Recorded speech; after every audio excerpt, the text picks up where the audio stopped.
आ गया है। समझ में आई बात कि नहीं? और हमारे यहाँ का जो फेडरल स्ट्रक्चर है सुहाना, वो कितने टीयर का है? हाँ, 3 टीयर का। फेडरलिज्म से तुम क्या समझती हो? सेपरेशन ऑफ पावर, यानी ऊपर से नीचे की ओर जो है वर्टिकल डिवीजन ऑफ पावर हो। तो इसमें एक सेंट्रल गवर्नमेंट होती है, एक स्टेट गवर्नमेंट होती है, एक लोकल गवर्नमेंट है। तो हमारे 3 टीयर फेडरल स्ट्रक्चर, इतना बड़ा कंट्री है, इतने सारे लोग हैं, तो हमारा दो टीयर में इफेक्टिव नहीं हो पाता है, तो हमने 3rd टीयर बना लिया। Now governing a country involves various activities.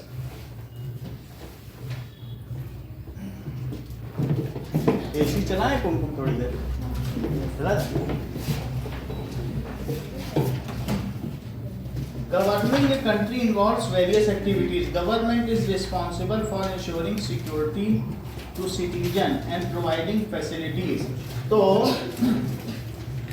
हमारे यहाँ इंडिया है फेडरल स्ट्रक्चर,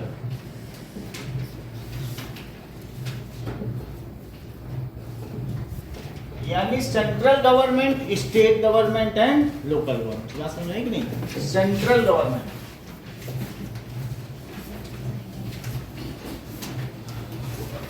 स्टेट गवर्नमेंट और लोकल गवर्नमेंट। वैसे 2 टीयर का भी फेडरल स्ट्रक्चर होता है।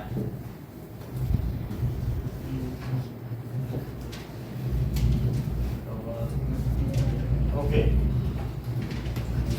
Each tier has 3 institution. Each tier has 3 institution. वैसे ज्यादा इसमें मैं आपको बताऊंगा नहीं, क्योंकि जो पिछला चैप्टर पढ़ाया यही चीज हमने इसमें पढ़ा दी है। आपको हर टीयर के बारे में सब नहीं बताया है कि मान लो सेंट्रल गवर्नमेंट है तो उसमें हमने लेजिस्लेटिव के 2 बताए। बाइकैमरल का क्या मतलब है नोएल? करेक्ट, 2 हाउस, वही है, ये इंग्लिश मीडियम में पढ़ती है। तो दैट इज बाइकैमरल का मतलब है द्विसदनीय, जिसमें 2 सदन। तो हमारा क्या जो सेंट्रल गवर्नमेंट का लेजिस्लेचर है वो भी बाइकैमरल है। तो बताइए कि जो गवर्नमेंट है, इंडियन गवर्नमेंट, अगर वो सेंट्रल लेवल की है, क्या उसे यूनियन भी कहते हैं? यूनियन गवर्नमेंट, क्योंकि सारे स्टेट का वो यूनियन है। अच्छा, सेंट्रल गवर्नमेंट के 3 डिफरेंट इंस्टीट्यूशन उत्कर्ष क्या क्या है? एग्जीक्यूटिव और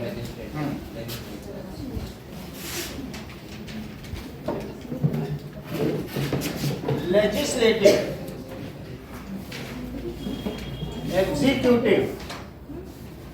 एग्जीक्यूटिव, बात ना करो, एंड जुडिशरी। कनिष्का, इसमें बाइकैमरल कौन सा है? करेक्ट, जैसा इन्होंने कहा ये बाइकैमरल है। बहुत जानती हैं ये कैसे जानती होंगे? हो सकता है कि फोन में कैमरा हो, तभी तो बाइकैमरल जान रही। अब इनमें में 2 कौन कौन से कैमरा हैं? एक लोकसभा, हाँ, और एक राज्य सभा। इसको कहते हैं लेजिस्लेटिव को क्या कहते हैं बताओ? विधायिका, विधायिका। और इसको क्या कहते हैं? कार्यपालिका। और तीसरे को न्यायपालिका। जो कानून बनाए, विधि का मतलब कानून है, और सारे कानून को एक साथ रख दो तो संविधान। अब लोकसभा ये इलेक्टेड है कि ये इलेक्टेड है? इलेक्टेड कौन सा है, सेलेक्टेड कौन सा है? ये इलेक्टेड मेंबर्स, और ये सेलेक्टेड मेंबर्स। अगर हम ये कहेंगे जनरल इलेक्शंस, तो जनरल इलेक्शंस किसके लिए होते हैं? लोकसभा, नहीं, प्राइम मिनिस्टर जो भी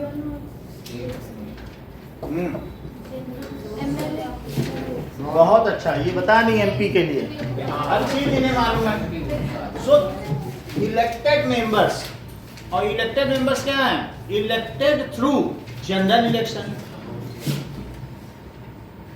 थ्रू जनरल इलेक्शन का हिंदी नाम क्या है? बहुत अच्छा, आम चुनाव। ये जनरल इलेक्शन है। अच्छा बताओ, ये जो चीफ मिनिस्टर के लिए इलेक्शन होते हैं उसे क्या कहते हैं?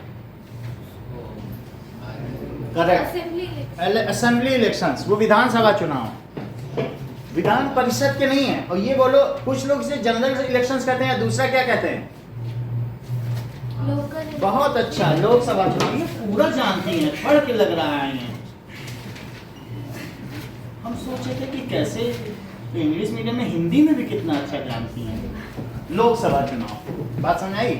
तो लोकसभा जनरल इलेक्शन के थ्रू है, और इनके मेंबर्स एमपी कहलाते हैं लोकसभा के किसके? राज्य बहुत अच्छा, that is member of parliament. तो इधर ये पूरा है, ये पूरा पार्लियामेंट है, संसद। तो इसको कहेंगे लोअर हाउस, और इसको कहेंगे अपर हाउस। लोअर हाउस में 543 सीट्स हैं, और इसमें 243 सीट्स हैं, 245। बात समझ में आ गई? अपर हाउस राज्यसभा है कि लोअर हाउस?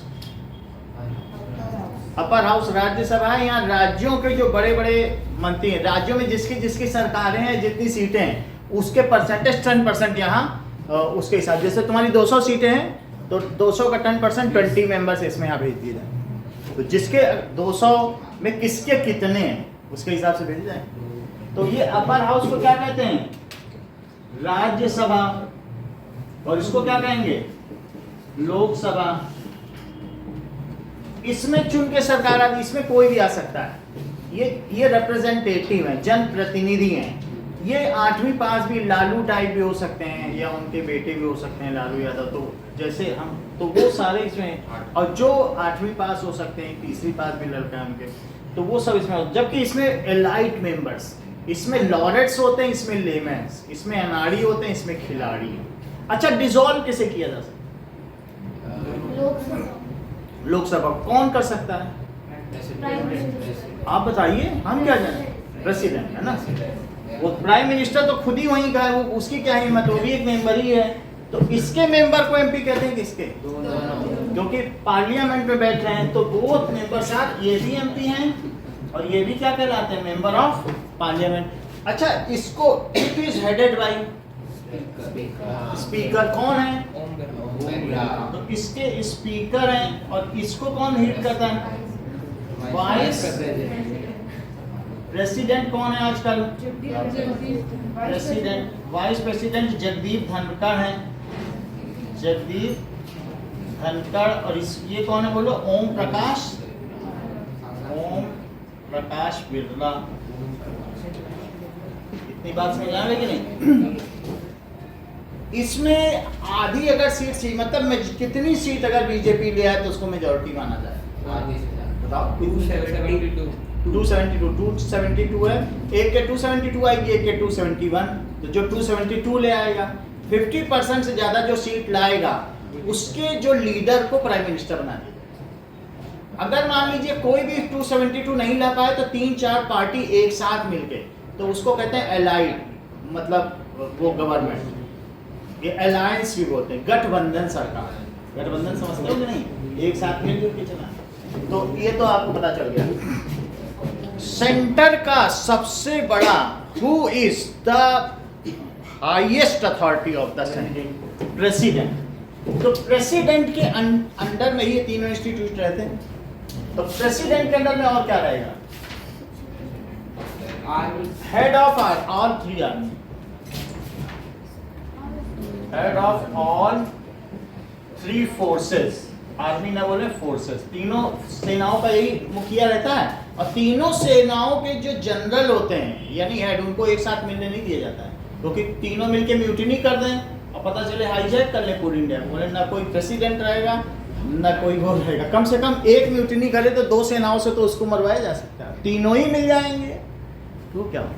इसलिए तीनों सेनाओं के प्रमुख एक साथ कभी नहीं अकेले बैठ सकते। उनको बुलाया जा सकता है, वो प्रेसिडेंट की उपस्थिति में दूर दूर बैठा ला जाएगा, फोन ले लिया जाता है, ऐसा करते हैं उनको। ठीक है, अगर उनको बातचीत भी करनी होती है तो जब बातचीत करेंगे तो तीसरे व्यक्ति को 3 फोन कॉल एक साथ होती है। मान लो वो बात करेंगे 2 और एक और भी कोई सुन रहा सरकार, 2 एक साथ बता। तो तुम्हें ये बात समझ आ गई? अच्छा ये बताओ व्हाट इज द पीरियड जो इनका कार्यकाल है वो कितने, और इसका 6 साल। तो इसका जो है वर्किंग पीरियड 5 इयर्स और इसका 6। राज्यसभा में हमने तुमको बता दिया कितने मेंबर्स हैं बताओ, सिर्फ राज्यसभा की बात करो। इसमें 3 से डिवीजन करो तो 3 से करो 81 आ जाएगा क्या?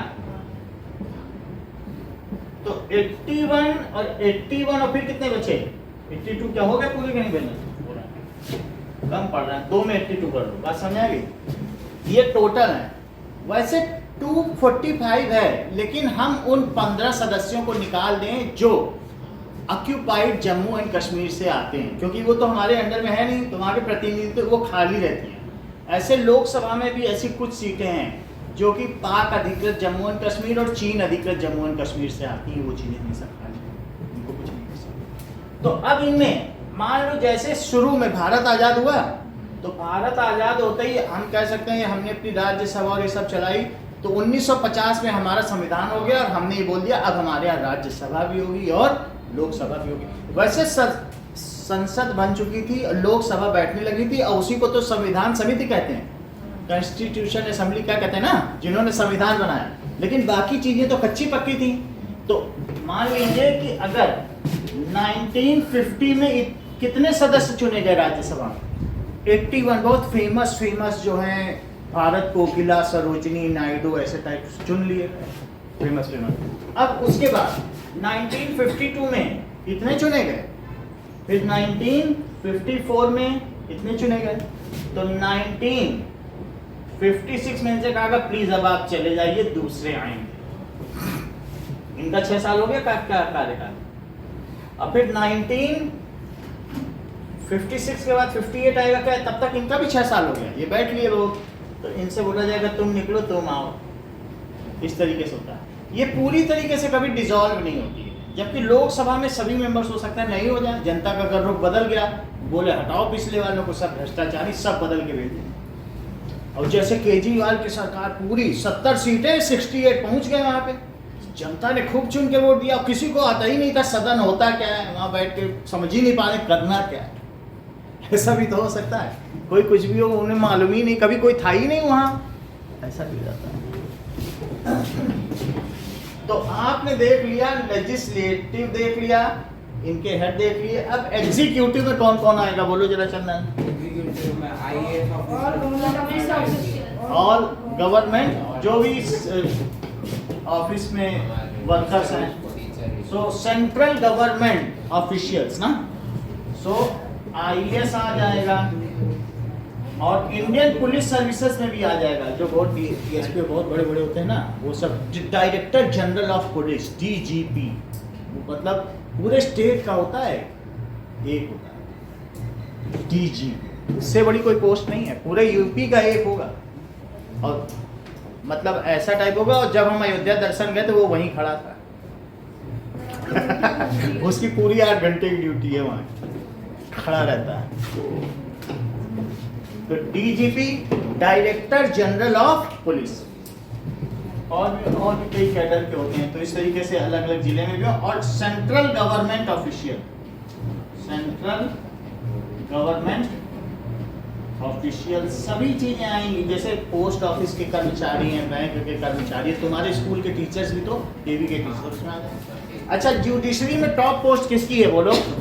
सीजेआई कौन है? चीफ जस्टिस ऑफ इंडिया, सीजे चंद्रचूड़, तो दैट इज सुप्रीम कोर्ट इसमें आएगा।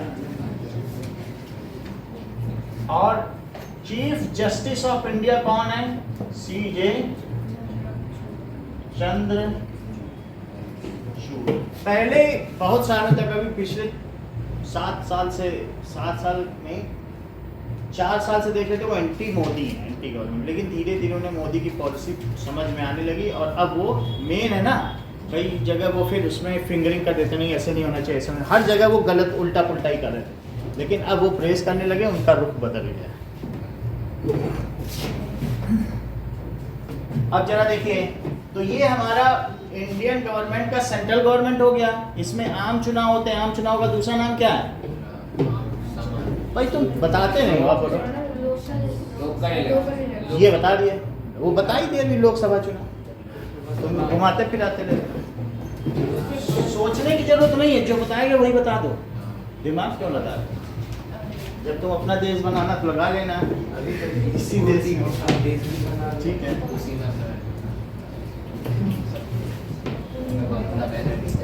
वैसे ये बताया जा रहा है कि जहाँ 50 बच्चे से कम उसे कोचिंग नहीं कहते हैं, लेकिन बातचीत करने पता चलेगा वास्तव में है क्या। सर आपकी कोचिंग क्यों लिखता है? कहाँ 50 बच्चे हैं, 25 भी नहीं, पता चल जाएगा अप्रैल में कि क्या है, नियम तो अप्रैल में ही पता चलेगा। आकाश बंद हो रहा है, आकाश तो बंद हो जाएगा अगर ऐसा हो, आकाश बड़े बड़े लोग हो जाएगा। अब देखो सेकंड क्या है, सुहाना ने भी मैसेज भेजा था, फिर अब देखो तभी पता चलेगा, अप्रैल से पहले कुछ नहीं पता चलता, नहीं तो 1 लाख रुपए ले लेना, कहाँ से देंगे। अब जरा देखो सेकंड क्या बोलो, दैट इज स्टेट गवर्नमेंट ना, तो अभी सेकंड है state government. Devika, state government का हेड कौन है? गवर्नर। बताया करो, तुम किसी स्टेट की नहीं हो क्या? गवर्नर की हिंदी क्या होती है? राज्यपाल। जो राष्ट्र का पति है वो राष्ट्रपति, जो राज्य का पालक है वो राज्यपाल, राज्यपाल, इतनी बात। अब देखिए दैट इज गवर्नर होगा, और स्टेट गवर्नमेंट की भी 3 इंस्टीट्यूशन है, 3 शाखाएं हैं, इसमें भी लेजिस्लेटिव है, एग्जीक्यूटिव और जुडिशरी। तो लेजिस्लेटिव क्या देविका, जो लेजिस्लेटिव है वो बाइकैमरल है, कौन कौन सी 2 सदन है? वेरी गुड, इसको इंग्लिश में क्या कहते हैं बोलो, बताओ, बोलो, बोलिए दिव्या। लेजिस्लेचर और लेजिस्लेटिव लेजिस्लेटिव असेंबली सब पढ़ा चुके हैं, फिर से सुनिए। लेजिस्लेटिव तुम्हारे बगल तो दर्श बैठा था, लेजिस्लेटिव असेंबली और लेजिस्लेचर, अरे लेजिस्लेचर का क्या, इसी है लेजिस्लेटिव को लेजिस्लेचर कह देते हैं। काउंसिल, काउंसिल हमेशा होती है विद्वानों की सभा, इतनी बात समझ लो, काउंसिल इट इज विद्वानों की सभा होती है। That is congregation of laureates is known as council. Congregation का मतलब समूह, और कॉन्ग्रीगेशन से ही कांग्रेस बना। कॉन्ग्रीगेशन तो तुम समझते हो ना, कॉन्ग्रीगेशन विद्वानों का समूह, में तो विद्वान ही, और जहां समूह बहुत सारे लोगों का समूह जुड़ जाए तो उसे कांग्रेस ना कह रहे हैं। चलो, तो अभी जैसा देविका ने बताया कि विधान सभा और विधान परिषद, तो अस्मिता इसके मेंबर को क्या कहेंगे? हाँ बोलिए ma'am. MLA that is member of legislative assembly, और इसे क्या कहेंगे? MLC। तो जो MLA हैं वे इलेक्टेड हैं और MLC सेलेक्टेड हैं, ये इलेक्टेड हैं और ये सेलेक्टेड हैं। तो इनका चुनाव अमन कैसे होता होगा MLA का? तो मतलब उस इलेक्शन का क्या नाम है? General assembly election. तो इनका चुनाव होता है elected through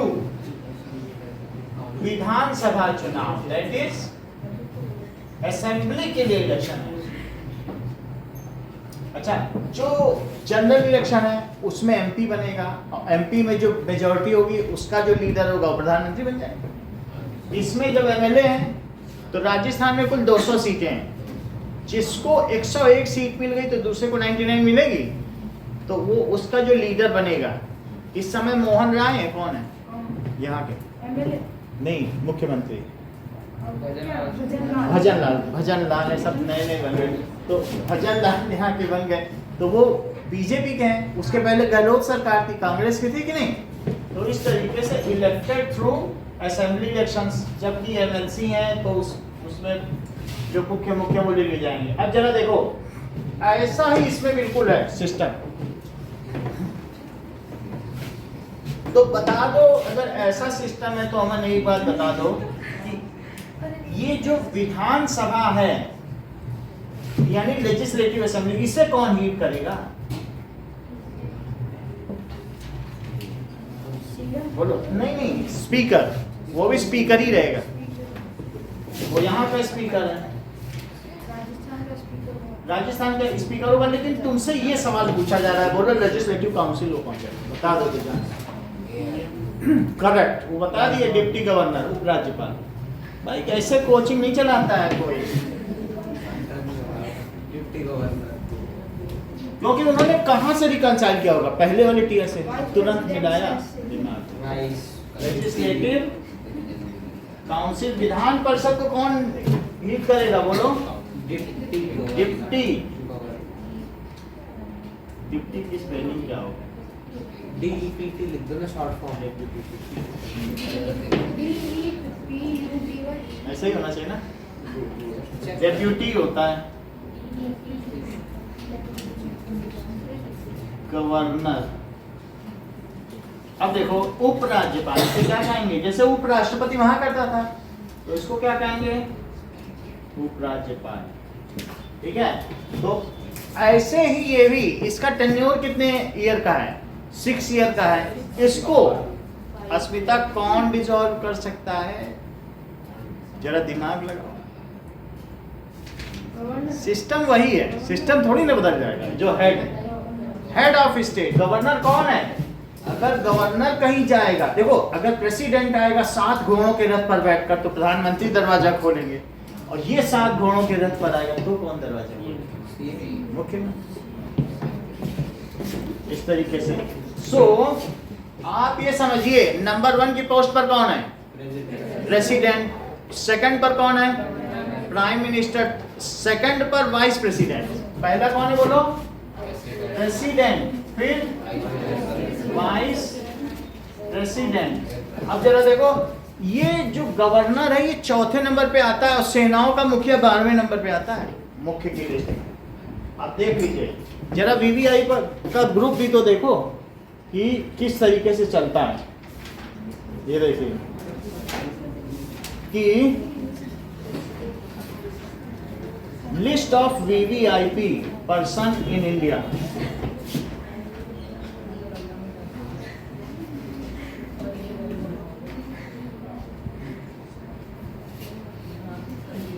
How the category of VVIP person in India determined?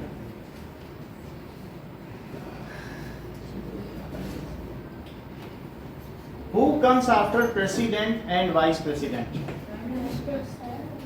अब इसमें पूरी तभी ट्रेन बनाएगा।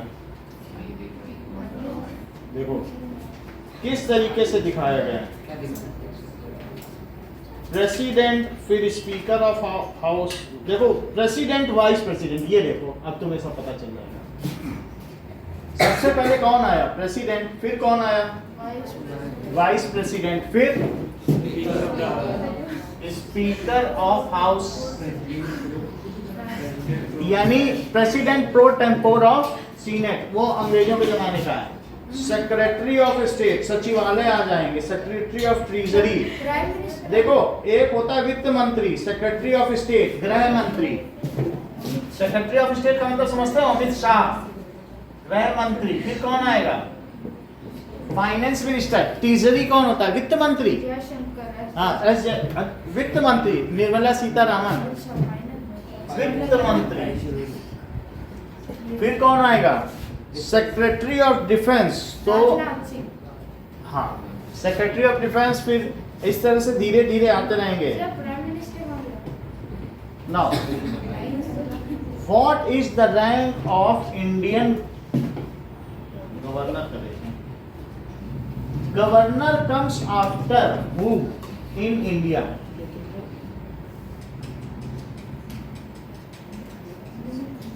इससे पता चले गवर्नर की कौन सी रैंक है। प्रेसिडेंट अपॉइंट्स, ये बता नहीं रहा ठीक ठीक सब कुछ। गवर्नर का ट्रांसफर हो सकता है ना। Who is above governor in India?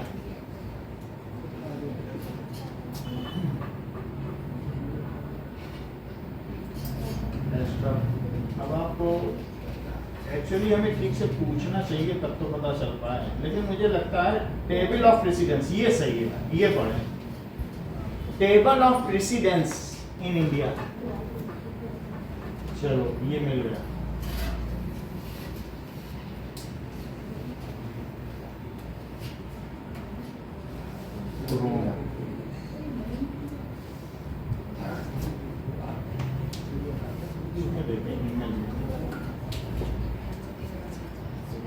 ये आ गया। चलो ये पूरी ट्रेन है, इसको समझ लो।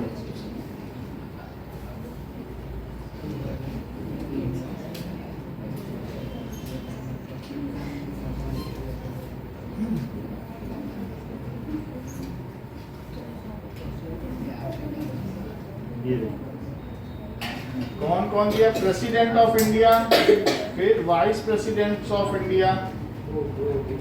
ऐसे देखिए, आगे देखिए। फिर तीसरी चीज प्राइम मिनिस्टर ऑफ इंडिया। ये सब नहीं आते हैं, कोई नहीं आता है। पीएम तीसरे नंबर पर कौन आएगा? फिर चौथे नंबर पे गवर्नर। फिर पांचवें नंबर पे फॉर्मर प्रेसिडेंट।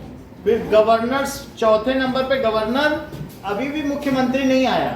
अब पांचवें नंबर पे आया है जो फॉर्मर प्रेसिडेंट, पहले जो रह चुके हैं, प्रणब मुखर्जी, या जो पहले रह चुके हो ना, जैसे हमारे यहाँ कौन थे? रामनाथ कोविंद, वो आएंगे पांच। तो फॉर्मर प्रेसिडेंट। फिर उसके बाद कौन आएगा? CJI. CJI and speaker of Lok Sabha की एक पोस्ट है, स्पीकर ऑफ लोकसभा। ये मतलब आप 1 रैंक 2 रैंक, ये 3 नंबर का भी वीआईपी है। पीएम 3 नंबर का है। पांचवें पे ये आएंगे, छठे पे ये दोनों आ जाएंगे। सातवें पे कैबिनेट मिनिस्टर्स, वित्त मंत्री, गृह मंत्री, विदेश मंत्री, ये सभी, शिक्षा मंत्री, रक्षा मंत्री। सो 7 पे क्या आएंगे? Cabinet ministers. अभी हमें ये बताना है कि बोलो 8th पे कौन आएगा? दिव्या बता ही नहीं रही है, तो सामने लिखा है चीफ मिनिस्टर्स। समझ में आ गई बात?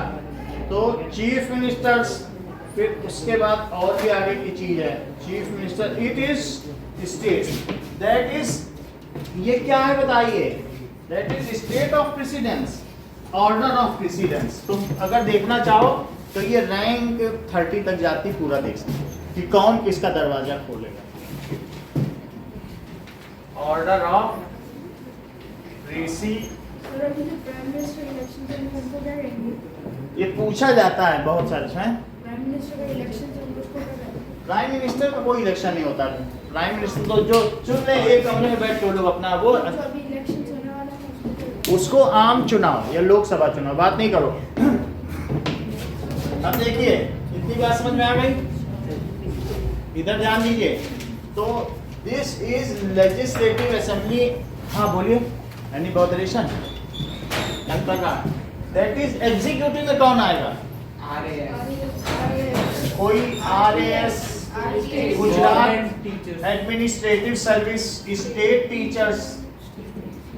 और कौन आएगा?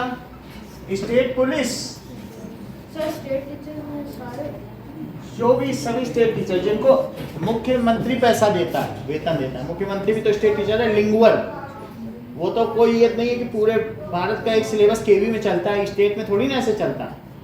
तो इसी तरीके से जैसे आरबीएससी नहीं है, Rajasthan boards of secondary education, तुम्हारा सीबीएसई है, central board of secondary education, ठीक है। तो अब ये देखिए, अभी आप ये देखिए, अभी सेकेंडरी क्लास में हो, और जब हायर सेकेंडरी क्या होता है, 11th 12th higher secondary, primary, secondary और हायर सेकेंडरी, समझ रहे? ये चीज है। स्टेट पुलिस आ गई, और बाकी इसमें पुलिस का कोई भी अधिकारी होगा वो सब इसमें आ जाएगा, वही सब इनका कार्यान्वयन कराएंगे, दैट इज एग्जीक्यूशन, जो ये बोलेंगे उस नियम का पालन कराएंगे। जुडिशरी में कौन आएगा? जुड़े हाई कोर्ट। कितने हाई कोर्ट हैं? हमारे राजस्थान में तो एक ही भाई है। बताते नहीं वहाँ लोग। नहीं, 27, 24 25 होने चाहिए। 24 चल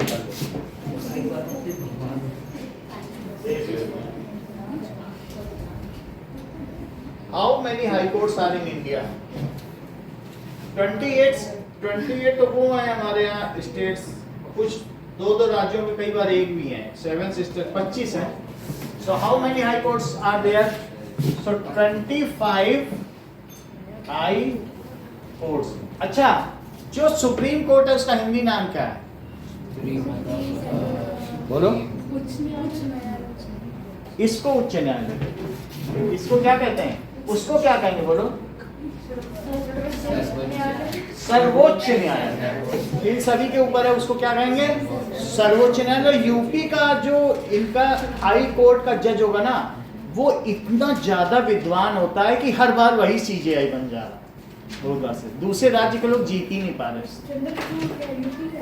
मोस्टली कभी कभी इसके पहले जोधपुर का बना था, तो लेकिन ज्यादातर कौन? यूपी के जो हाई कोर्ट का जज होता है वही सुप्रीम कोर्ट का जज बन रहा है, ठीक है।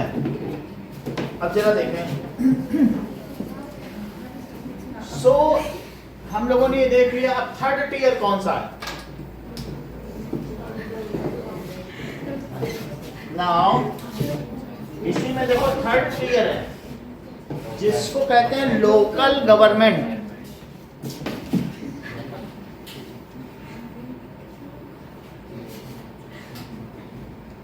लोकल गवर्नमेंट का मतलब है जो यहाँ की गवर्नमेंट हो, तो इसमें क्या चीज हो सकती है? दो हो सकते हैं। अब यहाँ पर एक तरीके से जुडिशरी हो सकती है, कानून बनाने का इनको हक नहीं है, बस पावर शेयरिंग में हिस्सेदार है। तो एक दो तरीके के हैं, एक एग्जीक्यूटिव भी बोल सकते हो, और दूसरा क्या है?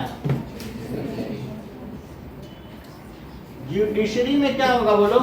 Civil court, panchayat. बिल्कुल बिल्कुल, सेशन कोर्ट होगा या सत्र न्यायालय। सर्वोच्च न्यायालय, उच्च न्यायालय और सत्र न्यायालय। हाँ बोलो, है ना?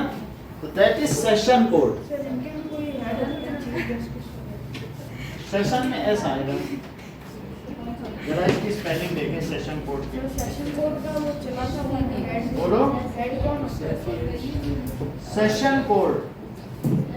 सर जज होगा सेशन कोर्ट का जज होगा। देखो हमें तो लगता है डीएम होता है, अब मैं देख लेता हूँ क्या जज ही होगा। डीएम होता है। Who is head of session court? देख लें जरा एक बार। सेशन कोर्ट, ए जज is the head of court of session, the government appointed. तो लेकिन फिर भी डीएम ही मुख्य होता है। जो जुडिशरी है, जुडिशरी में क्या है यहाँ पे? डीएम। तो डीएम का भी इसमें जुडिशरी में यही आएगा, जो पूरे उसको चलाएगा। तो एक बार और देख लें, डीएम किसके अंदर में आएगा? DM comes under which institution of local government? Collector अलग होता है, डीएम अलग होती है। पहले बहुत, हाँ बताओ इनका जवाब कनिष्का, बहुत इंटरेस्ट है ना? अरे नहीं मैं बहुत अच्छा, जैसी कनिष्का, बहुत बढ़िया। अरे बस प्रोनाउंस नहीं तो इसका आंसर था, ये करेक्ट बता रहे। तो इन्होंने पूछा क्या कलेक्टर ही डीएम है? तो उन्होंने कहा अरे नहीं, बहुत बड़ी बात कह दी। बोले कलेक्टर, जब ईस्ट इंडिया कंपनी थी तो उसी से कलेक्ट करवाया जाता था। जो सिविल सर्विसेज में जो जीत के आता था, जो अधिकारी बनता था, वो सबसे टैक्स कलेक्ट करता था, उसका नाम कलेक्टर था, तो वही डीएम होता था। लेकिन फिर उसको कलेक्शन का वो ले लिया गया, फिर टैक्स का तो अपने आप जनरेट होता है, लिया जाता है, तो डीएम के ऊपर ये काम नहीं दिया गया। समझ में आया कि नहीं? वो अपने अपने हिसाब से परसेंटेज तय करता था पहले, तो इसलिए उसको क्या कहते थे? कलेक्टर। लेकिन अभी डीएम अलग है। अब जरा देख लें। So district magistrate is head of district administration and member of Indian administrative service. DM is known as district collector. तो वैसे इसको इन्होंने कहा उसे डिस्ट्रिक्ट कलेक्टर भी कह सकते हैं, डिप्टी कमिश्नर। ठीक है, तो ये एडमिनिस्ट्रेशन है, एडमिनिस्ट्रेशन में आएगा। अगर जुडिशरी तो छोड़ ही दो, डीएम को तुम इसी में लिख दो, क्योंकि वो एडमिनिस्ट्रेटिव संभाल रहा है। तो एक डीएम है, दूसरा कौन है? मेयर। तो डीएम और मेयर होगा। अच्छा, अब ये देख लो, बहुत सारे अधिकार इसके पास है, और मेयर किसका हेड है? बहुत सारे पार्षद का भी हेड हो सकता है। और मान लीजिए गांव है, तो गांव में ग्राम पंचायत होगी, ग्राम पंचायत का हेड कौन होगा? तो चाहे गांव में ग्राम पंचायत हो या यहाँ पे वार्ड हो, 2000 लोगों का एक वार्ड होता है। 2000 लोग का मतलब 4 गलियां, 4 गली पे एक वार्ड है, और यहाँ के जो वार्ड मेंबर हैं या पार्षद हैं वो दयाराम भाटी। समझ आई बात? तो अब जरा देखो कि हमने देख लिया कि डीएम और मेयर। तो मेयर के अंडर में क्या होते हैं? सो मेयर के अंडर में हो सकता है अंडर मेयर, ये सब पढ़ने की जरूरत नहीं। Under mayor there may be municipality और ग्राम परिषद। अगर गांवों का समूह है तो ग्राम परिषद। ग्राम परिषद के अंदर में क्या होंगे? बहुत सारे सरपंच। देख लो जरा, ये कौन बैठा है? बोलो मुख्य कुर्सी में ये कौन बैठा है?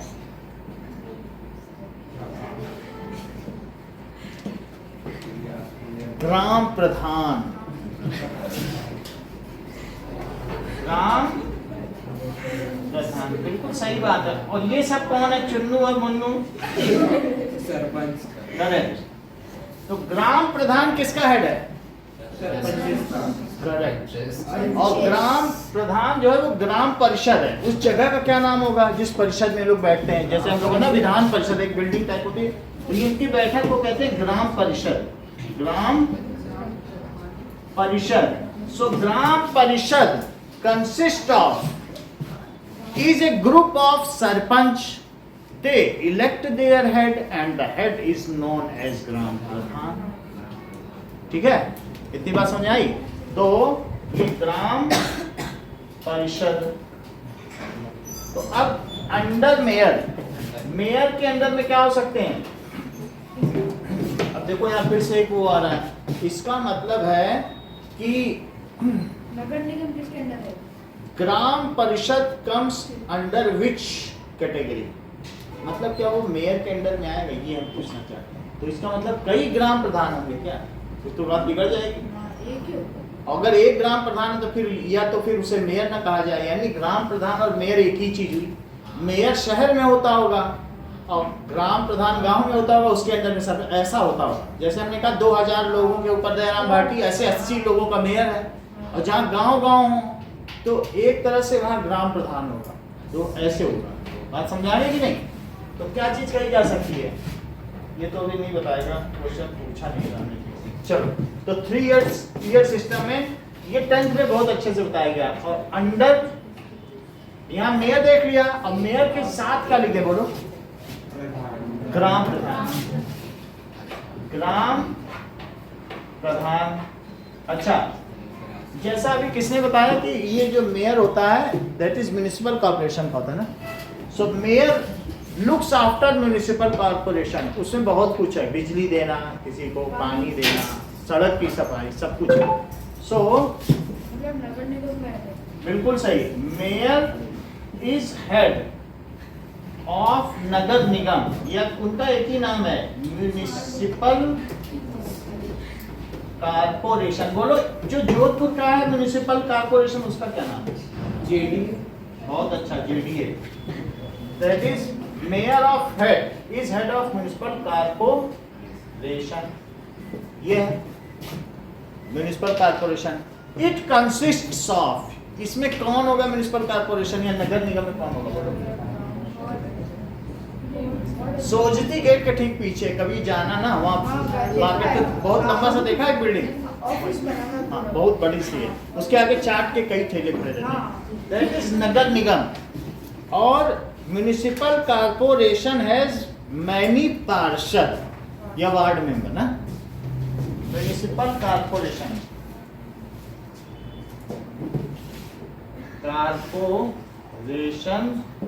Is group of ward members, ठीक है। एक सिटी में बहुत सारे वार्ड होते हैं, करीब 80 वार्ड मेंबर होते हैं। अच्छा, और दूसरी तरफ ग्राम, अब उसी में ग्राम प्रधान भी है, तो ग्राम प्रधान इज हेड ऑफ सरपंच, जिसके सर पे पंच मारा। Now it is, gram Pradhan is head of sarpanch, बात समझ आ गई। Sarpanch is elected by A village having 2000 people. वैसे वहां पर भी है, sarpanch is elected by village having 2000 people। यही राजीव गांधी लाना चाहते थे और इसको कहते हैं पंचायती राज व्यवस्था। आगे देखिए कुछ और जानकारियां, 245 सीट और ये 545 बोल रहा है लोकसभा में, उसको अमेंड कर लेना। बाकी सारी चीजें हमने बता दी। अब और आगे आते हैं। Prime minister itself is the political institution of India, वो भी पॉलिटिकल इंस्टीट्यूशन है। प्रेसिडेंट अपॉइंट्स, तो अब कुछ मुख्य बातें की जाए कि प्रेसिडेंट कैसे अपॉइंट होता है, प्रेसिडेंट को कैसे शपथ दिलाई जाती है, प्राइम मिनिस्टर को कैसे शपथ दिलाई जाती है, ये सारी चीजें।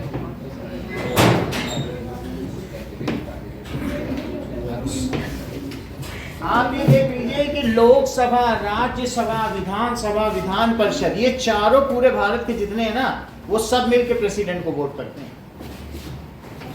तो और ये बताओ, एमपी का वोट ज्यादा मायने रखता है कि एमएलए का? नहीं, जैसे मान लीजिए जो द्रौपदी मुर्मू को बीजेपी ने कहा हम अपनी तरफ से नॉमिनेट कर दें, तो एमपी का करीब 10 गुना ज्यादा वेटेज रहता है। उनके लिए अलग अलग कार्ड्स होते हैं, समझ में आई बात? तो देखिए, the leader of majority,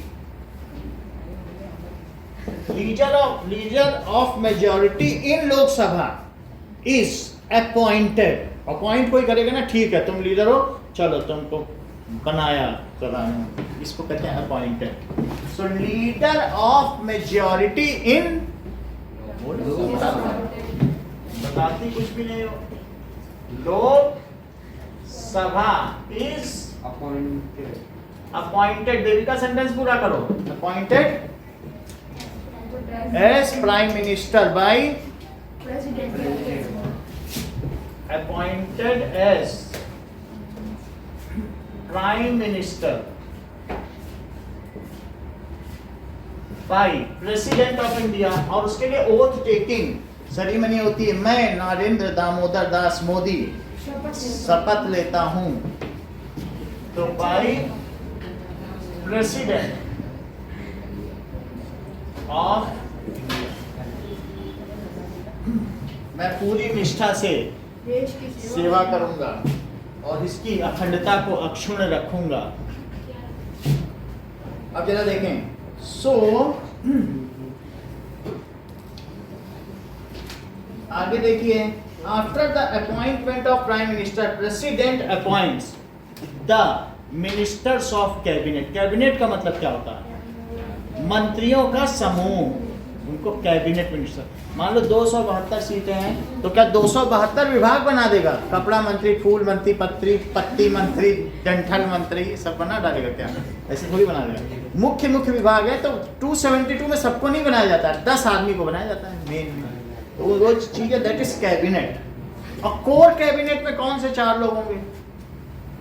core बहुत जो जैसे गुप्त मंत्रणाओं, home minister, finance minister, defence minister हो सकता है, और ये मिनिस्टर ऑफ एक्सटर्नल अफेयर्स। यही 4 लोग रहते हैं बस। इन 4 की हम ये निर्णय ले रहे हैं, बोलो फाइनेंस पे क्या असर पड़ेगा? लोग दंगा तो नहीं करेंगे? गृह मंत्री बताओ जरा, वित्त मंत्री सीतारमण आप भी तो बताइए। नहीं सर कुछ नहीं होगा, आप करो। That is so after appointing prime ministers of various departments are also appointed by president. So after appointment of prime minister, after appointment of prime minister, ठीक है, after appointment of prime minister president appoints other minister. President appoint other ministers, ये चीज है। Council of ministers, जब council का मतलब तुम्हें बताया था ना, विद्वानों की सलाह। So council of minister is known as cabinet minister. Council of minister is called, बोलो देविका, हमारे विदेश मंत्री कौन है? रुक जाओ, हाँ, गृह मंत्री कौन है? जस्ट अमित शाह। एक और बता दो रक्षा, पूरी जानकारी रखो। तो council of ministers is called cabinet minister. चलो एक और बताइए दिव्या, वित्त मंत्री कौन है? देख रहा हूँ जनरल अफेयर्स, कोई बात नहीं, ठीक है। It is called cabinet minister. अब देखिए, President is head of state and exercise only nominal powers. He supervises the overall functioning. All government activities take place under the name of president. President के काम कहे जाए तो ये paragraph बहुत important है, देखो सारी बातें। President is, देखो हेड ऑफ स्टेट कौन होता है? गवर्नर। और सारे गवर्नर का हेड कौन है? प्रेसिडेंट। तो क्या वो हेड ऑफ स्टेट नहीं हो गया? प्रेसिडेंट वो जिसको मर्जी चाहे कहीं का गवर्नर बना दे। कहते अच्छा जज तुम रिटायर हो, जाओ गोवा जाओ गवर्नर, तुम वहां पे गोवा, तुम हटो, बहुत दिन हो गया गवर्नर, तुम बैठो।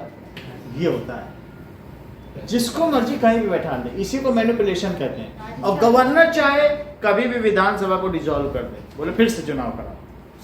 तो अल्टीमेटली पावर किसके हाथ में आ गई? प्रेसिडेंट के हाथ में।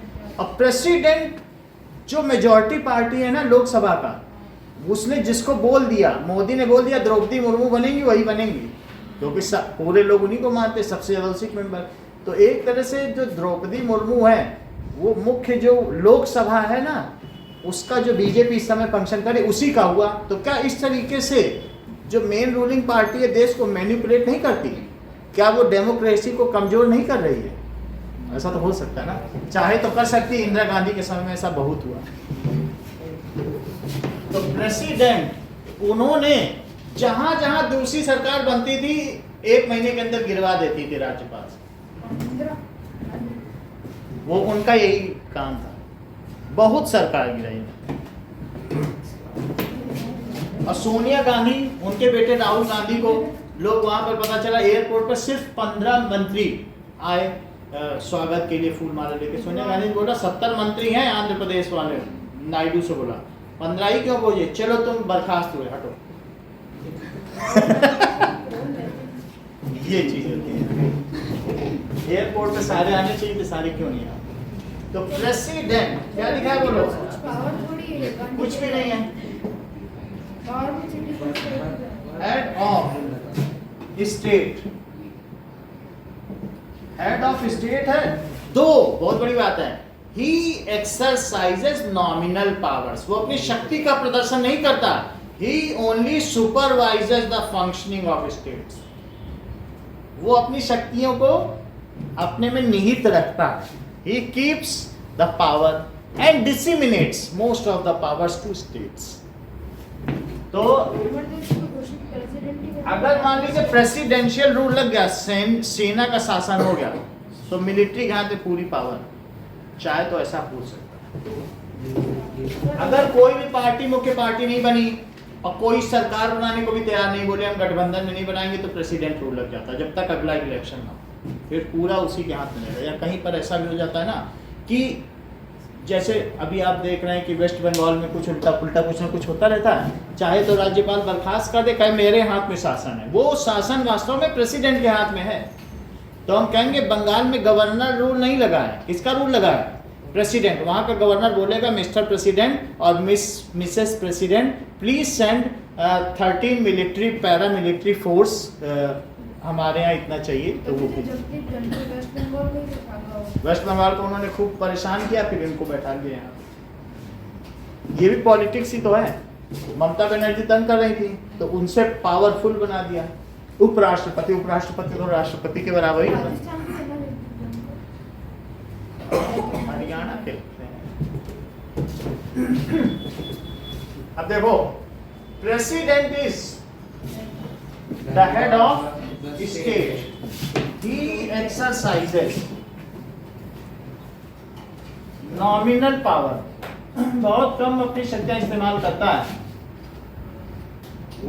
But supervises, he supervises overall functioning political institution in the country, यानी वो ये देखेगा सब ठीक ठाक चल रहा है, ओवरऑल फंक्शनिंग, सारे इंस्टीट्यूट अपना ठीक से काम कर रहे हैं, जुडिशरी ठीक काम कर रही है, सब कुछ overall functioning of institution of country. Sir emergency कौन लागू कर सकता है? इमरजेंसी लागू कर सकता है, इमरजेंसी प्राइम मिनिस्टर चाहे लागू कर सकता है, प्रेसिडेंट के सिग्नेचर चाहिए। इमरजेंसी लागू होने पर तुम्हारे सभी अधिकार छीन लिए जाएंगे, तुम्हारा संपत्ति रखने का अधिकार, बोलने का अधिकार, हर चीज छीन ली जाएगी। तुमने जो फंडामेंटल राइट्स है उसमें भी कमी आ जाएगी। Overall functioning of state government of institution of country at various tiers, ये सब काम वो करेगा। All governmental activities takes place under the name of president, जितने भी काम है, all government activities takes place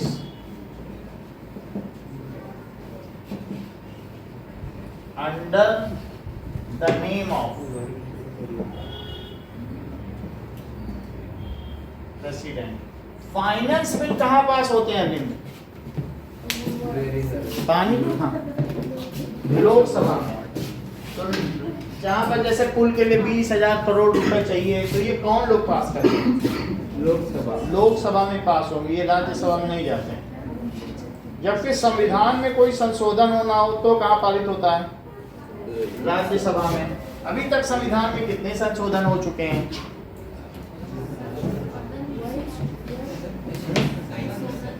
correct, तुमको हर चीज क्यों पता होती? 75 संशोधन हो चुके हैं। अब देखो now all majority of appointments are made on the name of president. चाहे CJI हो या कुछ भी हो, तो कौन करेगा? ऑल मेजर अपॉइंटमेंट्स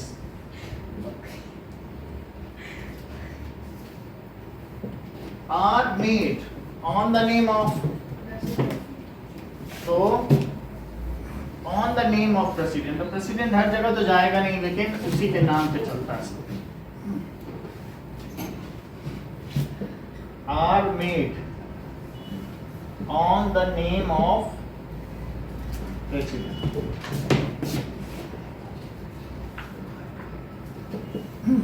ठीक है, देखिए Indian judiciary consist of supreme courts, various high courts and local courts या सेशन कोर्ट्स। ठीक है, तो ये हमारा जुडिशरी सिस्टम। तो ये जुडिशरी सिस्टम हम लोगों ने, ये जो ऐसा जुडिशरी सिस्टम है, ये फ्रांस में वो कौन आया था जिसने ये सुधार किए थे? नेपोलियन बोनापार्ट या Napoleon two. So Napoleon Bonaparte ने तो ये सब सुधार किए थे कि नहीं? तो उनके द्वारा जो सुधार किए गए जुडिशरी को, उसी को अभी हम मानते हैं। अब देखिए, India has integrated judiciary. Integrated का मतलब है ये हमारे यहाँ ऐसी जुडिशरी है। अभी देखो अमेरिका में कैसा है, इलेक्शन कमीशन भी क्या अलग अलग है कि एक है? जैसे कैलिफोर्निया का अलग होगा, न्यूयॉर्क का अलग होगा, अलग अलग, मतलब अलग अलग है। तो एक बार बेईमानी कर दी थी कैलिफोर्निया ने, और ये बिल क्लिंटन नहीं जीत पाए थे, और अभी वहाँ कौन है? Joe Biden. जो बाइडेन को जिता दिया, कैलिफोर्निया ने गड़बड़ की थी, वो जो बाइडेन का फेवर करता था, तो पूरे अमेरिका में प्रदर्शन, सब लोग क्लिंटन को जिताना चाहते थे। तो यहाँ ऐसा नहीं है, हमारे यहाँ integrated election commission of India, भारतीय चुनाव आयोग है। और इसी तरीके से इंटीग्रेटेड जुडिशरी का क्या मतलब है? इंटीग्रेटेड जुडिशरी का क्या मतलब है, बोलो? यानी सीजेआई कंट्रोल्स द जज of all high courts. CJI के अंडर में है, चाहे चंद्रचूड़ किसी को कहीं बैठा दे, तुम यहाँ चले जाओ, तुम गोवा से महाराष्ट्र चले जाओ, किसी को कहीं भी बैठा सकते, सब कुछ चंद्रचूड़ के हाथ में पावर है। तो इंटीग्रेटेड सुप्रीम कोर्ट भी है। जज of supreme court and high courts are appointed by, किसके द्वारा अपॉइंट होते हैं? करेक्ट बोला है, प्रेसिडेंट ऑफ इंडिया। लिखो चीज को, ये तो फिर तो बार बार बताएगी भी नहीं, बहुत कम बताती है। सो ऑल जजेस of Supreme Court and High Court, जना रिपीट करो, क्या बताया इन्होंने? 8 सेंटेंस कंप्लीट करो।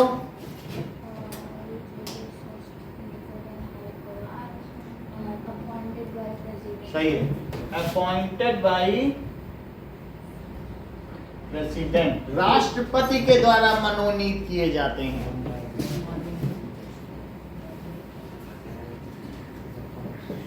अब देखिए, विद कंसल्टेशन प्रेसिडेंट, ठीक है, on the advice of prime minister and in consultation of chief justice of India. 2 लोगों की सलाह लेगा प्रेसिडेंट। प्रेसिडेंट मान लो हाई कोर्ट का जज किसी को बना रहा है कि ठीक है जी इसको इलाहाबाद भेजते हैं, तो प्रधानमंत्री से भी सलाह लेगा और चंद्रचूड़ से। यानी आप ये समझिए, जो द्रौपदी मुर्मू बैठाएंगी, हम मोदी इनको बना दें क्या यूपी का हाई कोर्ट का, इलाहाबाद में बैठा दें, इलाहाबाद में ना हाई कोर्ट, और मोदी से भी पूछेंगे चंद्रचूड़ से, आप लोग क्या रहे? हाँ बैठाइए। तो वो फिर मुर्मू जिसको चाहिए सलाह है कि फिर इनकी सजेशन ले ली, सजेशन लेना है, ठीक है, विद एडवाइस ऑफ,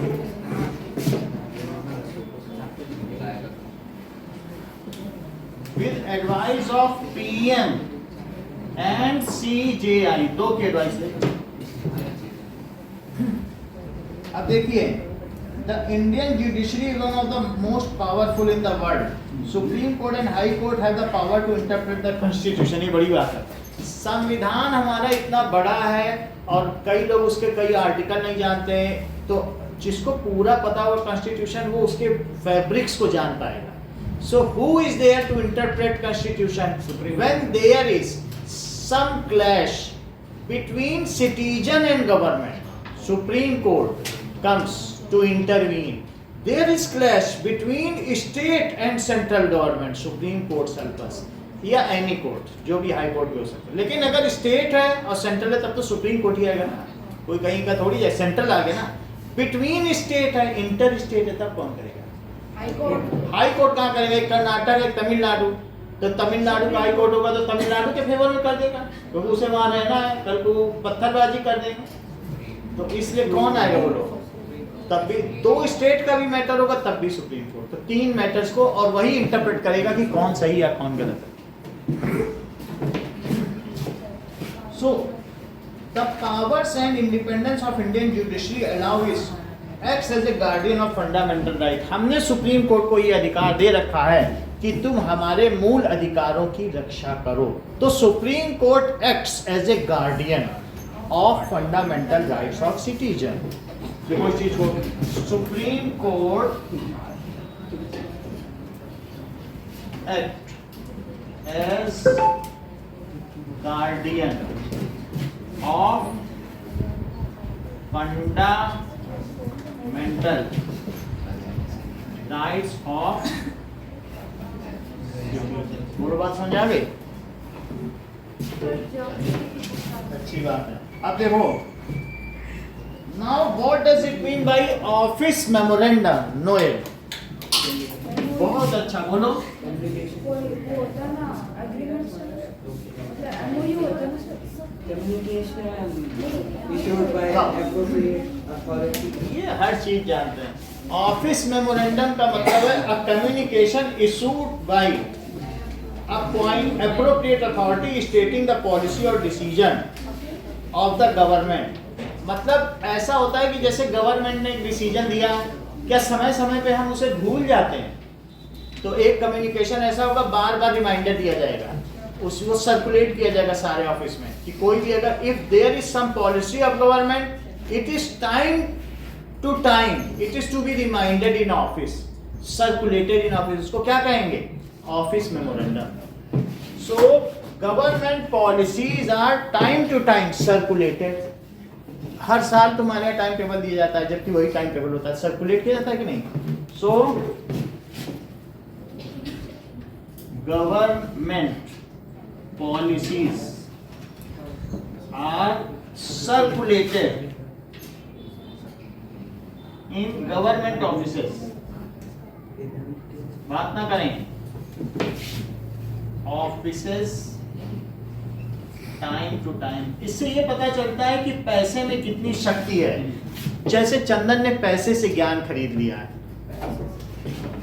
किताब, हाँ, अब देखो व्हाट इज स्टेट? स्टेट क्या होता है? बोलो। Political association having a definite territory, ठीक है, और साथ में कैसी गवर्नमेंट हो? That is having a organized government and possessing power to take domestic and foreign policies। government में change but state continues। state continues, government बदलते जाएंगे। जैसे यहाँ पहले गहलोत थे और कोई और आ जाएगा, लेकिन क्या कोई जो यहाँ स्टेट का मुख्यमंत्री होगा, क्या वो इस स्टेट का राजा होगा? वो मर्जी चाहे जो करे। समझो जितनी शक्तियां प्रधानमंत्री के पास नहीं है उतनी इनके पास है। वो स्टेट को कुछ भी कर दे, नीलाम कर दे, उसके हाथ में इतनी पावर। संघ वो तो केंद्र संघ है ना इन राज्यों का, लेकिन यूपी के मिनिस्टर बोलते हैं बाहर से, चाइना से बुला के आओ हमारे यहाँ इन्वेस्ट करो, सबकी सभा बुलाते हैं पूरे विश्व के लोगों की, क्योंकि 20 करोड़ तो यूपी में अकेले हैं, जो कि यूरोप की पूरी जनसंख्या से भी ज्यादा है। बात समझ आ गई कि नहीं? सबको बुलाते हैं और कितने मिलियन का उसमें निवेश कराते हैं। तो कोई भी चीफ मिनिस्टर कुछ भी कर सकता है, समझो वो राजा है यहाँ। हाँ, ममता भी होगी उसमें, ममता करुणा सब हो सकते हैं, लेकिन अब हम यहाँ पर बात करते हैं पॉलिटिकल एसोसिएशन।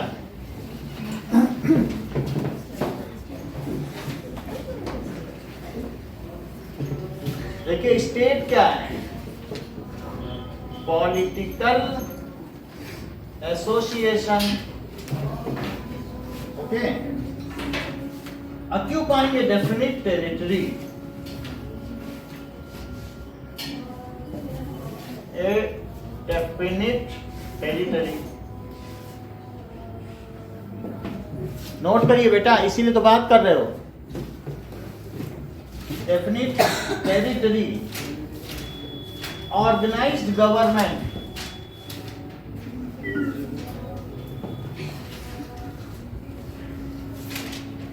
ओवर कॉन्फिडेंट होना ठीक नहीं है. Organised government, there should always be quest of knowledge, हमेशा हमें ज्ञान की चाहत होनी चाहिए. And power to make domestic and foreign policy, and power to make domestic and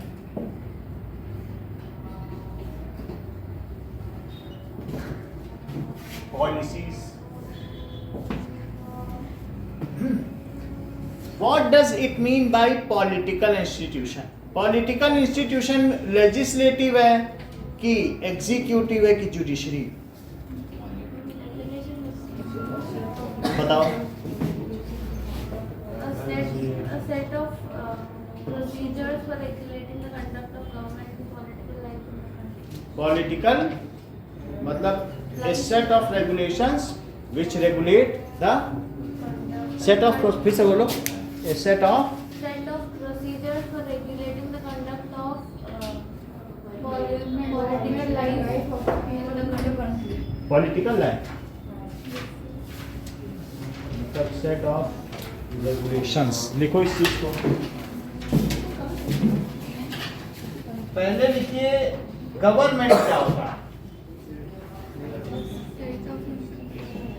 government is a set of institution, यानी तीनों इंस्टीट्यूशन को मिला दिया जाए तो उससे कोई गवर्नमेंट है. 3 इंस्टीट्यूशन को मिला दो तो सेंट्रल गवर्नमेंट है, 3 को मिला दो तो स्टेट गवर्नमेंट है, 2 को मिला दो तो लोकल गवर्नमेंट है ना. तो set of institution, A set of institution. जो कैबिनेट मिनिस्टर्स अपॉइंट होता है वो हमेशा रूलिंग पार्टी के होते हैं. हाँ, अभी तुम बाहर वाले को अपोजिशन को कर लो, वो उल्टा पुल्टा कर देगा, सब तुम्हारा नाम खराब कर देगा. सो दैट है. अमेरिका में ऐसा नहीं है. अमेरिका में जो बाइडेन है, प्रेसिडेंट का अलग इलेक्शन है, वो सबको करता है. जो भी काबिल लोग हैं, रूलिंग और अपोजिशन, वो सबका प्रेसिडेंट बना. ठीक है. Which has power to make, implement and interpret laws. देखो पूरी बात कह दी. Which has power to make laws, law बनाएगी भी और फिर एग्जीक्यूट भी करेगी क्या, और साथ में इंटरप्रेट भी करेगी. इंटरप्रेट तो न्यायपालिका करती है. Implement and interpret laws.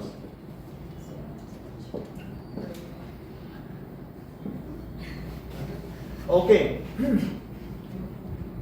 Political institution ये सभी legislative, executive, judicial, political institution ही है.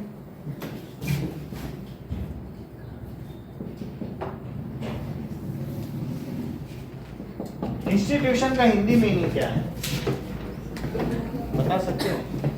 और मतलब पॉलिटिकल इंस्टीट्यूशन को हिंदी में क्या कह सकते हैं, कुछ आइडिया दो. पॉलिटिकल राजनीतिक कोई संस्थान ही सही कह रहे हो. पॉलिटिकल इंस्टीट्यूशन नहीं, राजनीतिक संस्था है ना.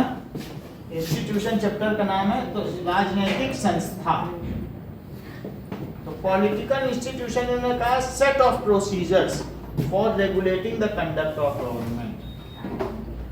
Set of procedure for regulating, यानी गवर्नमेंट को जो काम करने में मदद करे, ऐसे प्रोसीजर्स को political institution. Set of procedures for helping government to work या फंक्शन.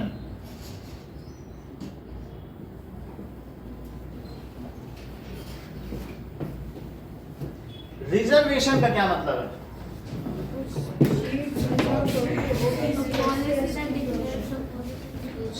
बोलो some positions in government employment policy and educational institutions. बोलो some seats, some positions.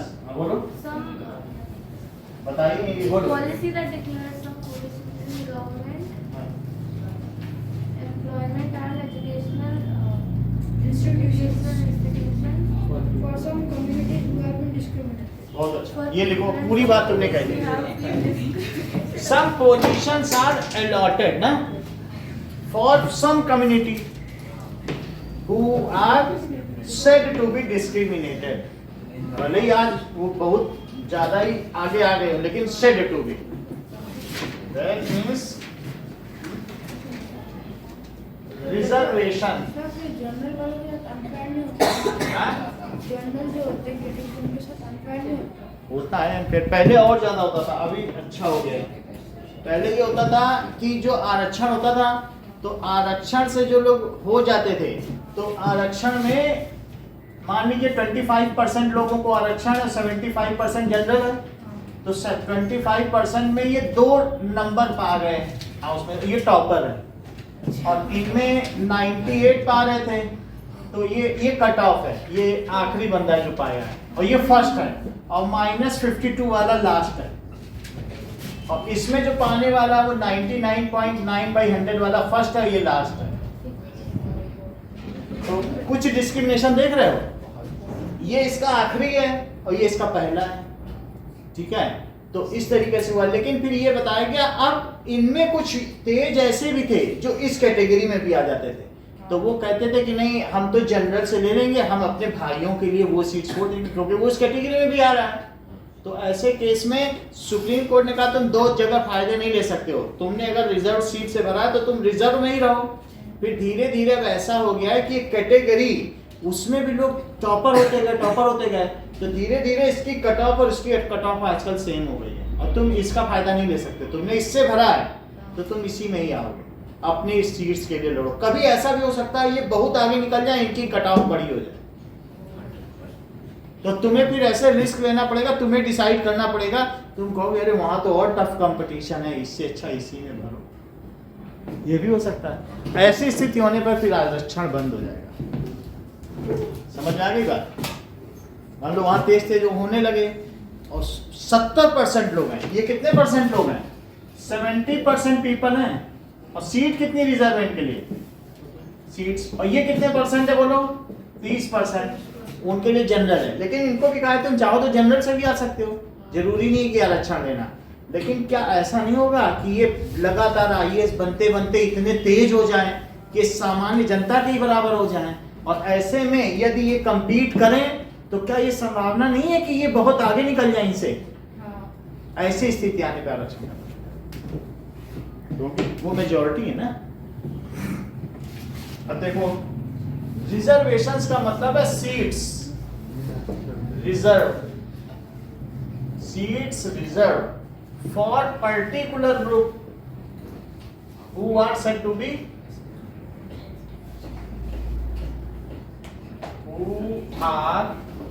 said to be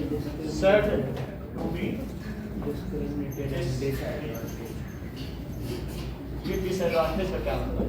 disadvantage past, ठीक है। कोएलिशन गवर्नमेंट क्या है? गठबंधन सरकार। बोलो, if one party fail to get majority, then many party group together on common minimum program to form a government. वो कहेंगे ठीक है, तो बीजेपी हम तुम्हारे साथ आएंगे, लेकिन राम मंदिर का मुद्दा मत उठाना, और ये कृष्ण जन्मभूमि विवाद नहीं उठाना, अब काशी और ज्ञानवापी मस्जिद तब तो आएंगे, क्योंकि हमारे तो मुस्लिम सपोर्टर्स हैं। तुम ये मुद्दे उठाओगे तो हम तुम्हारे साथ नहीं बनाएंगे। तो ठीक है, हम जब तक तुम्हारे साथ रहेंगे तीनों मुद्दे नहीं उठाएंगे। बात समझ आएगी नहीं? So if one government fail to, Divya sentence पूरा करो, fail to form majority, fail to get majority. आज तुमसे 2 क्वेश्चन पूछेगा तो बता ही नहीं है, तो फिर क्या होगा बोलो? Many parties, ठीक है, मैनी पार्टी ऑफ मतलब सिमिलर आइडियल्स, जिनके एक जैसे आइडियल्स हों। सो ठीक है, many parties group together to claim majority, वो मेजॉरिटी क्लेम करेंगे, कहेंगे लो राष्ट्रपति ये 272 बोल रहे थे, 280 लोगों का साइन करा के आए, बीजेपी और ये सारी पार्टियां हैं, ये सब है, इतने लोगों के सबके साइन है, तो साइन मिलवाएगा सचिव सेक्रेटरी से, साइन मिलाओ ये सब ठीक ठाक है, तो वो सबके साइन चेक करेगा, हाँ सर ठीक ठाक है, 2 के नहीं मैच करें कोई बात नहीं, 2 के नहीं करें तब भी तो 270-80 होते हैं, मेजोरिटी तो बना ली, हाँ ठीक है ओके, कौन है तुम्हारा प्रतिनिधि, सर इनका नाम है, इनको ठीक है परसों शपथ दिलवाओ। Claim majority and form government. Mandate का क्या मतलब है? करेक्ट, जनादेश, यानी जब कभी भी इलेक्शन होते हैं तो गवर्नमेंट जिसको, ये जो लोग जिसको वोट देते हैं, ठीक है, उस जनादेश को मैंडेट कहते हैं, तो जिसको आदेश दिया जाता है मोदी चलो सरकार बनाओ, ओके, गवर्नमेंट बोलेगी कि जनादेश जारी हुआ है कि मुझे सरकार बनानी है, मैं जनता के आदेश को सिर माथे रखता हूँ और सरकार बनाता हूँ। Mandate means public order. अब जरा देखिए SEBC, that is socially and economically backward classes.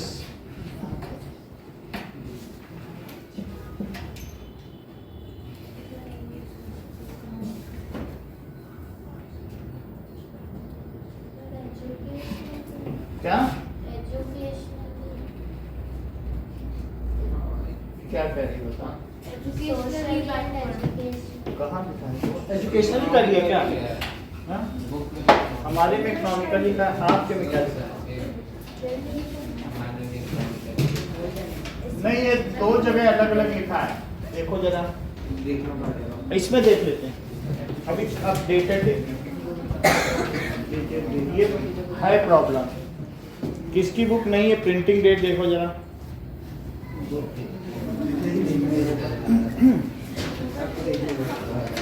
SEBC full form, SEBC कह रहा है, लेकिन SEBC पड़ेगा, चलो, दैट इज इकोनॉमिकली से बता रहा, फिर एजुकेशनली हो गया वो क्या फर्स्ट एडिशन पता ही नहीं, तुम्हारी बुक में क्या है? नहीं, ये जिसकी नई बुक हो उसका ले ले, किसी की नई बुक है, किसने में एजुकेशनली लिखा है, कौन पढ़ रहा है? हाँ?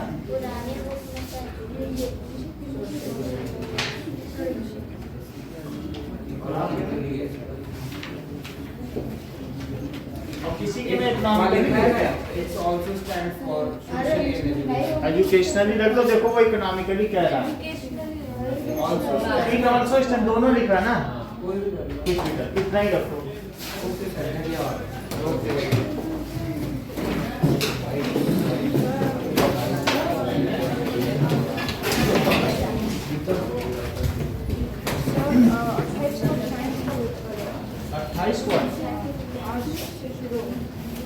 आज किसका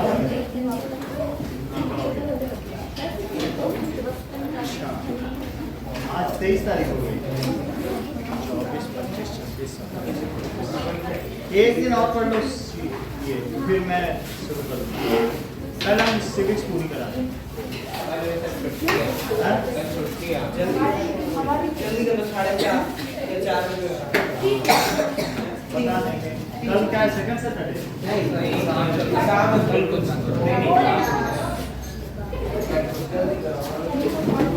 गुड इवनिंग। Good evening.